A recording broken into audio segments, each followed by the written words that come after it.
everyone, welcome back to our channel Guide Hub.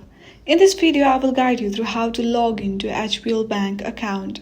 For that, first of all, you have to launch HBL mobile banking application on your device. Once the application is open, you will see this interface of login page.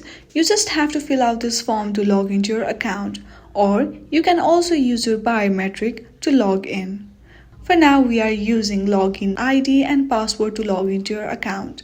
For that, first of all, enter your login ID. If you do not remember your login ID, then simply tap on Forgot ID option available there. Then enter your password.